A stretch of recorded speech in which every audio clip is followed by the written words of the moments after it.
So we got a call through via Facebook or somehow, and got some messages and said, "Hey, we need some help."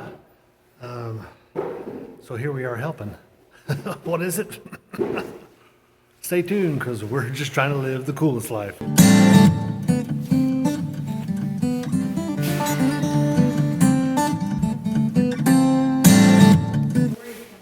Well, it seems there was a fire, was it? There was a fire at an apartment complex here in town. Um, there was like 19 units that totally got destroyed. People lost everything. And so the apartment complex, which is a large apartment complex, put out a word to get donations. Well, they got donations. They didn't just get food, but they got a whole lot of clothes and stuff.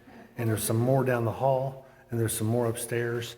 However, everyone came in here and got what they needed and or wanted, free of charge, of course. And so now we're taking them to the community warriors, and we're letting them, they're gonna store it and put it in a place where people can come and get this excess for free. And this is most of, I would say, 60% of it's clothes, and others are like toys for kids and all kinds of stuff. Some is new. I would say about 20 or 30% of it's new. The rest of it's used, gently used, but donated. So I'm gonna maybe take some videos here and do some more outside as we continue this process. And right now so much of it is along the side of the walls like this. We're basically putting it in bags so that when they take it to the place that they're getting to, the organizer is going to have some people there. He says he's going to get like 30 volunteers to come through and actually sort through what's in the bags. And we're trying to keep the bags somewhat sorted. In other words, just clothes or just toys. But aside from that, we're just putting new clothes and shoes and used clothes all in the same bag so they can sort those out later. Looks like a large task. We'll probably be here, I don't know, 3 hours or so. It's our kind of way of giving back. Well, we about got this room all boxed up. So much of it was just laying different areas and laying out, and basically it was set up so that the different clothes were different and kind of scattered out for sizes and kids and that sort of thing.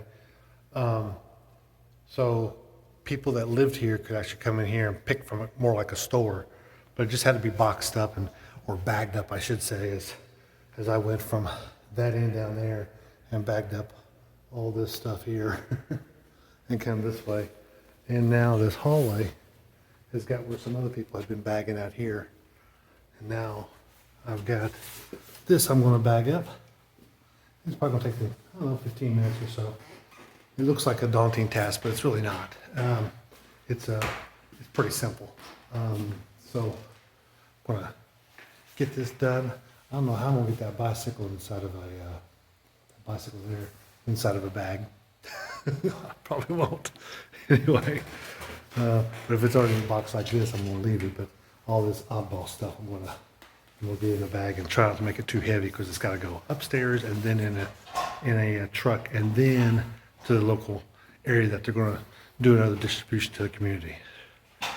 All right, let's get started. And for those of you who are wondering, today is actually the day after Christmas. It is December 26th. And I've also got some volunteering we'll be doing tomorrow and the rest of the week, which is fireworks sales for nonprofits. So it should be fun. Well, we got the place emptied out. That was at Whisperwood Apartments. And so now they went to go unload, and they're unloading in a storage unit. And my wife and I went and got some lunch. We tried to really eat healthy when we're out and on the road, and maybe not today. But then we came to another location. Once they emptied out their trucks, they had a trailer and like 4 pickup trucks is what they had. And they were pretty full, I assure you. And now we're at another place called 4.0 Fitness on Buena Vista Road. Not a side of town I typically get on. Normally I don't go south of Macon Road.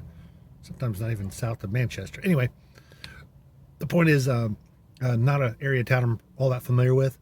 But the old Walmart used to sit here in this parking lot, and it's right next door to it. So they look like they're getting some directions as far as where we need to be, when, and let me show you this real quick. Yeah, that's him sitting out front there. We're pulled up. Did notice as we were sitting here that there was a group of people going into the place, and they were, I guess they got everything scattered out for a giveaway, which is kind of what our group is going to be doing. But maybe they want us to come back later because it looked like they're dispersing right now. So maybe we're done for the day. We'll see. Saturday, 12:15. Suspect is inside, 5'6" female. I ain't gonna tell you how much she weighs because, well, I'm married to her. She's inside. You can tell here some people are actually still bringing stuff in to this place. So they've got some paper products, maybe some toilet paper, paper towels, whatever. But inside this place, they've got lots of things for free. Yeah, notice I didn't say the word for sale because this is a donation drop-off. It's a community drop-off. Don't know how long it's going to be before they don't do it anymore. Could be a day, could be a week, could be a month. Basically when they run out of stuff. But so we're here. We're basically done for the day. My wife's inside shaking hands and smiling and stuff at people. And anyway, she'll be out here real shortly. So we are done. So community outreach, this is something that's available in every city. You just have to look for it. Sometimes it's staring you in the face. A lot of times opportunities like this are through local churches, especially in the smaller communities. Highly advise you to get involved with your local church and find out what kind of programs they have. Sorry, I had to take that call. You hate when you're trying to do a video and the phone rings. Oh, it's so annoying. Oh, I hate that. So anyway, what was my point? My point was get involved with your local church or other community outreach type centers. Now this place is, I guess you would say they're kind of in direct competition with Goodwill. And this is like a little bonus because I used to work at Goodwill. I was in their headquarters for the Valley here, and they had 11 stores at the time. They had since expanded and went to and absorbed some other valleys. I think the one down in Albany, now they're called Southern Rivers or something like that. Anyway, Goodwill's got a lot of great programs. I'll say that. Typically when in this area, we've got an organization called Valley Rescue Mission, which does homeless shelters and food for needy families and individuals just down on their luck and can't find a job. They do some job training. And they also have a store where they sell items. So they get lots of donations, just like Goodwill does. And they set up a store and they have employees. And so that's basically the direct competition. Same kind of business line. The difference is Valley Rescue Mission actually has physical shelters, large shelters, about the size of a National Guard armory kind of shelters. And with bunk beds and you know they feed people there. That's not something Goodwill does. Goodwill will provide training for people if they need some job training. Here locally, they do the janitorial services, so you can get basically certified in janitorial services and find a job in the local community. So it's actually a pretty good deal. They teach you customer service skills. I actually taught a class there once about 8 months ago in customer service for Goodwill. So it's but I haven't actually worked for Goodwill in about 20 years. It's been a while. So but still a worthwhile cause. And organizations like this, Community Warriors, do a lot of good work. They're strictly the majority of them are volunteers, and they primarily do the food giveaway. So Publix or whoever else will give them food. They'll set up a time, publicize the time and place where they're going to be giving away the food. Normally it's pretty consistent as far as where they give it away once a month, especially through this COVID pandemic. There's been a need for that. There's been tons of donations of food products, perishable and non-perishable, lots of local produce.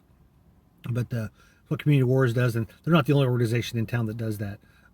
There's a couple churches that are heavily involved in that. I would advise you to get involved in the local community and get involved with a big church. And I like big churches. The reason I like big churches is because big churches got a whole lot of different kind of programs that you can plug into. You don't have to be in all of them, but they give you an opportunity to plug into programs. Maybe you find a small church that has a program that you want. Hey, that's great. That's great. Definitely volunteering is worthwhile. Well, I'm gonna let you go here. This is Tony. I am signing off here because not only do on this channel do we go travel, do some RV stuff, and some different things, and go visit relatives, and go see some sites in North Georgia and Six Flags and all different things. But that's just all part of living the coolest life.